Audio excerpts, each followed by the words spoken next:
Hey guys, welcome back to my channel. My name is Josie G. I do mommy and lifestyle videos here on YouTube.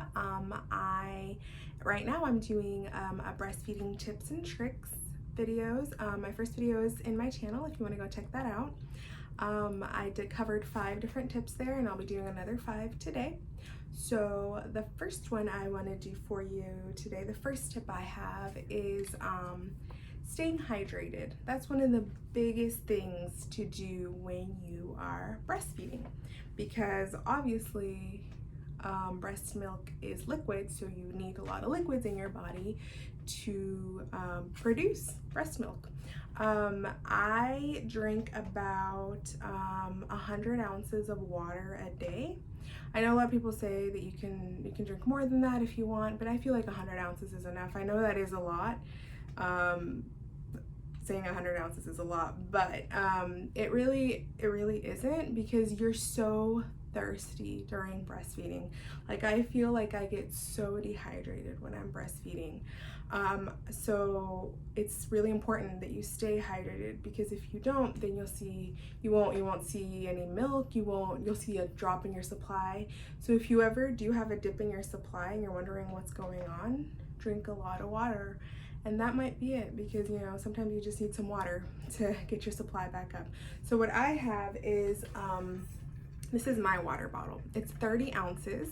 I drink 4 of these a day. So it's a little over 100 ounces, but give or take a little bit. But yeah, I actually got this one, I think, at Big Lots. So yeah, any kind of water bottle, just if it's hard for you to drink water, get a fun water bottle, something that'll really encourage you to drink water.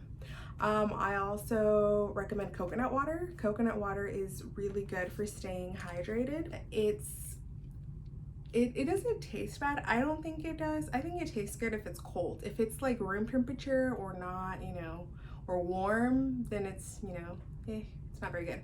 But if you put ice in it, or they sell the big containers of coconut water, just stick it in the fridge for an hour or 2, let it chill, and it's really good. I usually drink a glass of coconut water with breakfast in the morning, and just to get it out of the way. But it's really good, and coconut water is very good at hydrating you and helping boost your supply for milk. Gatorade is also really good, because sometimes if you're struggling with making breast milk, or you feel like you're not making enough, it's your electrolytes. You're not getting enough electrolytes. So Gatorade is really good. I know for some people that makes a big difference for them, because they'll drink it one day and the next day they'll have so much milk. I guess I really haven't noticed a difference. I did try it the other day, and I did see a little bit of a boost, but I mean, I am an oversupplier anyway. I have a lot of milk.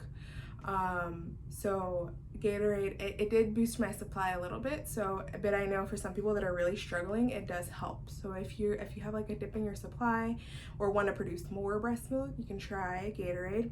Also, the Body Armor drinks are really good for producing breast milk. Those, I actually saw an increase in my milk. They're just full of so many nutrients. Like, they have so many different vitamins and minerals and all of that, so they really do boost your supply. I mean, again, if you just got to stay hydrated. When I tried the Body Armor drinks, though, I did see a big increase. I wouldn't say big, but I did see an increase in my milk supply. So try the Body Armor drinks if you're really struggling, and they have a whole bunch of different flavors, and those are really good. I know they have a lot of sugar, and they do have like the light version, so if you're trying to watch your calories and all that, they do have the light version, but they taste really good. So I would really recommend Body Armor if you're trying to see a boost in your supply. The second thing I want to cover with you today is eating well. That's another big thing about producing milk, because if you're not well nourished, then you're not going to be making breast milk. So eat your 3 meals a day, your breakfast, lunch, and dinner. Be sure that you're eating veggies, protein, and some kind of carb. because carbs, I know, it's kind of hard, especially if you're trying to lose weight and get back to your pre-baby body. And it's hard because I know I did keto before I got pregnant, and I did lose a lot of weight on that, so it's been hard trying to get back on keto without tanking my supply. So you know, you eat carbs, because if you don't have any carbs in your system, because carbs turn into sugar, and sugar is what's needed to produce breast milk. So if you don't have any carbs, you're not going to be having enough sugar in your body, and you won't be making a lot of milk. So, you know, you can watch your carbs. Obviously, don't eat a lot of carbs if you're trying to lose weight, but still eat some carbs. Like, you know, you can have a little bit of rice or a sweet potato or something like that, just to help with your breast milk. So yeah, just eat your breakfast, lunch, and dinner, and then I do recommend snacks. So just have a snack, because if you get so hungry when you're breastfeeding, which is crazy, because not even when I was pregnant did I have so much cravings and hunger. Just, you're always hungry. It's like, I don't know, the baby just takes everything from you, which is crazy. Like, I'm always hungry. I feel like every time I nurse him, I get hungry, which is weird. So snacks are a big thing that you should have. I mean, you should have some with you on your nightstand, especially for night feedings, because let me tell you, you get hungry in the middle of the night when you are feeding that baby. So I like to snack on like cheese sticks or granola bars. I do the Quest bars. I make they're like energy lactation balls. You've probably seen them on Pinterest, or other moms talk about them, but they've got like oats and flaxseed and chia seed and chocolate chips, peanut butter, honey, all of that. Pretty much just mix it all together and you make little balls, and then you freeze them, and they are so good. So good, especially if you're craving sugar, because I don't know what it is about breastfeeding, but you crave sugar so much, it's crazy. So those have really helped with my sugar cravings. They've helped curb that sugar craving. So if you guys want the recipe for that, let me know, comment below, and I will can make a video about it or put it in the comments or whatever. But those are really good, especially frozen. I like them cold. You can like take them out right before you eat them and thaw them out a little bit, but I like to eat them cold and frozen. Even my toddler likes them, and he's 2, almost 3, and he like loves them. It's funny because he's like, "Mommy, they're good for me, they're good for me," and I'm like, "Yeah, Johnny, they're good for you." So he even likes them. So, and you know, and they're good for him because they have oatmeal and all that in it. So yeah, snacks, eating, be sure that you're eating, and I know it's hard because you're trying to diet, but just be sure that you are eating good foods, and snacks. Number 3 that I want to cover with you guys today is the nipple shield. I don't know if any of you guys have used it, or if you're a first-time mom, this is what a nipple shield is. I have the Medela one. I bought it because with my first, he had a hard time latching, so we had to use the nipple shield for like 3 months-ish before he could latch without needing the nipple shield. So basically what it is, here, I'll open it up so you guys can see what it is. And I bought one this time because I thought I was gonna need it with my second, but I never ended up using it because he latched like a champ from the start. So, you know, we didn't need it. So I was very happy with that, because this thing can be a little bit annoying, but it's pretty much like a plastic nipple, I guess you could call it. It pretty much sticks out, so your nipple gets sucked into here, and the baby is able to like suck on this part and get the milk. Because sometimes if your nipples aren't like out all the way, or if you have inverted nipples or anything like that, this helps with that. So a lot of hospitals provide them. I took my own just in case, which last time I was a first-time mom, so they actually gave me one of these, but this time I took one just to be prepared. But like I said, I didn't end up needing it. But this thing is a lifesaver if you're struggling with breastfeeding. I know some moms have said that they don't know what's wrong, their baby isn't latching, and they weren't even offered this. So I don't know, but I guess I had a good lactation consultant at the hospital because she recommended this from the get-go with my first one. She saw that I was struggling, and she's like, you know what, let's try a nipple shield. And there's no shame in using it, guys. There's no shame because you're feeding your baby. That's what's important.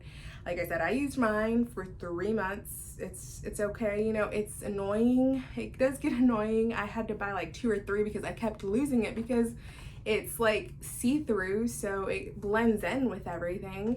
So I had to buy like 3 of them to have them for him to latch. But you know, after 3 months, he was able to latch on his own, and we were good after that. It's just, you know, it was just the initial him learning, me learning kind of phase. But after that, we were good, and you know, we had a good breastfeeding experience. I mean, I breastfed him for 15 months, so 3 months on the nipple shield isn't that bad if you think about how long I did breastfeeding. So it is a good thing to have. So if you, first-time mom, still pregnant, pack this in your hospital bag because, like I said, some hospitals don't give them out. Most, I think, should, especially if they have like their lactation consultants that come around to your room. But I have heard of people that they weren't even offered that at the hospital. So you can pack one just in case you have trouble breastfeeding. But yeah, these were a lifesaver for me. I feel like if I didn't have this, I might have not breastfed my baby for 15 months or at all. So yeah, it's a good thing to have.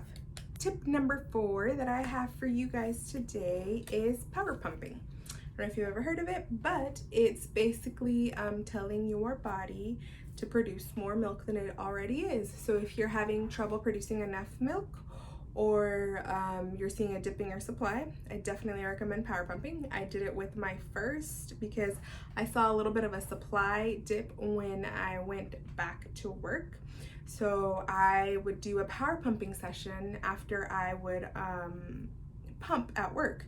So basically what it is you pump for 20 minutes, even if you aren't getting very much out or getting anything at all. So you pump for 20 minutes, you rest for 10 minutes, be sure to hydrate. Always have a water bottle with you when you are pumping or nursing because you will get thirsty. Let me tell you that, you will get thirsty. So yeah, pump for 20 minutes, you rest for 10 minutes, pump for another 10 minutes, rest for 10 minutes, and then you pump one last time for 10 minutes.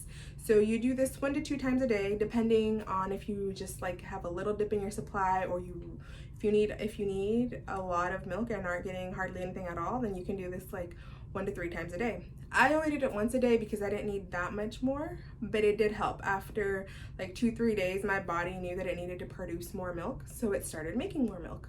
So this really does help. Power pumping, like I said, let me go over it one more time. Pump for 20 minutes, rest for 10 minutes, pump for 10 minutes, rest for 10 minutes, and you pump one more time for 10 minutes.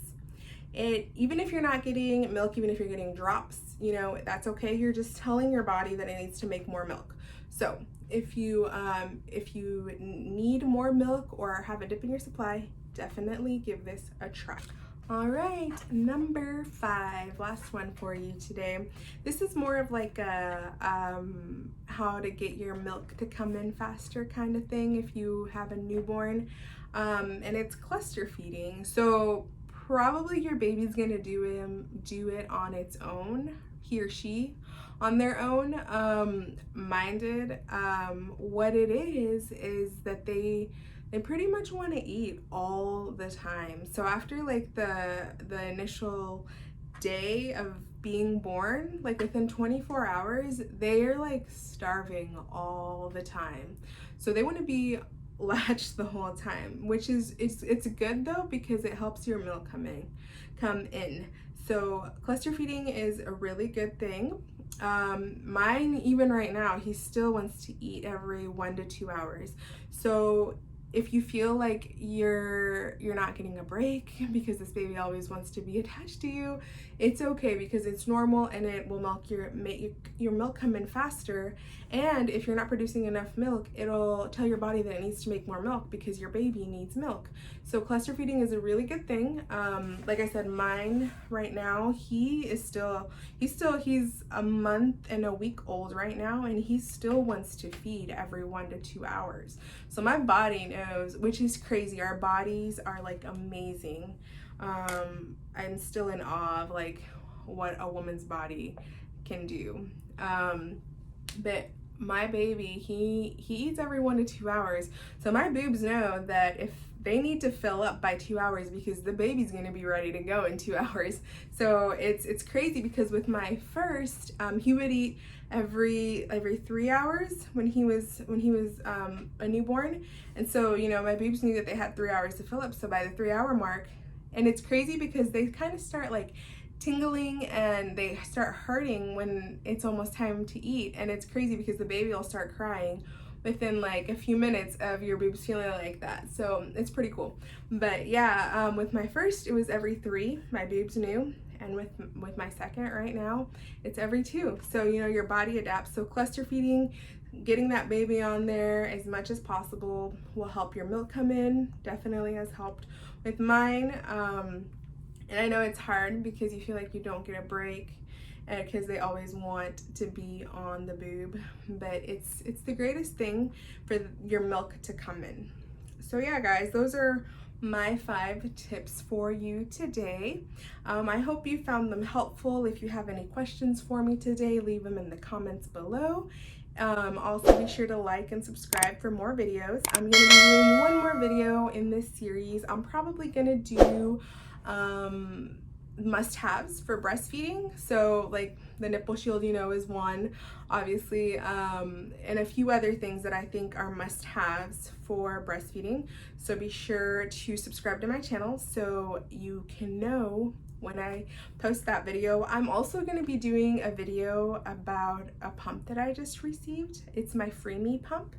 I'm really excited about it because I'm going to be using it when I go back to work. So I'm on maternity leave right now. I go back to work in October, but I'm going to be using that one because it's a hands-free pump. So you pretty much, I don't know if you've heard of a Freemie or what it is, but it's pretty much, they're the cups, and you just stick them in your bra and you attach the little pump. It's like itty bitty. It's nothing compared to like the Spectra or the Medela. It's like tiny. It's kind of like a, I guess it's like this big ish, and you can like stick it in your pocket, or you can clip it on your pants, put it in your purse, and you just stick the cups in your bra. I mean, there is a little bit of tubing that goes through, but you can like hide that tubing or put a scarf on or whatever, and you can't even see the tubing, and you just start pumping, and you pump, and you can, you know, go about your day, do whatever you want, and you just take them out when you're done pumping. So I'm really excited about this pump because at work, you know, having to take the pumping bra and then having the phalanges stick out when you actually put it on, like it's just annoying, because you pretty much have to get undressed, take off your shirt, put on the pumping bra, put in the pump, and then just sit there and wait. So this one is a lot easier because you don't even have to wear a pumping bra if you don't want to. You just have to wear a bra that's big enough, you know, to fit in the cups, so they can fit, obviously, to pump. But I'm going to be doing an unboxing of that video. It'll be my next video. So if you want to see that, be sure to subscribe to my channel so you can see that, which I'm really excited about this pump, guys. You guys have no idea how excited I am about this pump, because that's the one thing that I was dreading going back to work, was pumping, because it's so annoying, and, you know, having to put on the pumping bra and then, you know, having to undress pretty much. So I'm really excited about this one because it should be making my life a lot easier. So I'm excited to share with you guys, and I'm gonna do a review on it as well. So I'm gonna try it here at home for like a week or 2, and then give you guys a review about it, like the suction and how, if it really is convenient, you know, and things like that. So be sure to stick around. And subscribe to my channel so you can see that video. All right, guys. Well, if you guys have any questions, be sure to leave them in the comments. Thank you so much for watching, and we'll see you next time.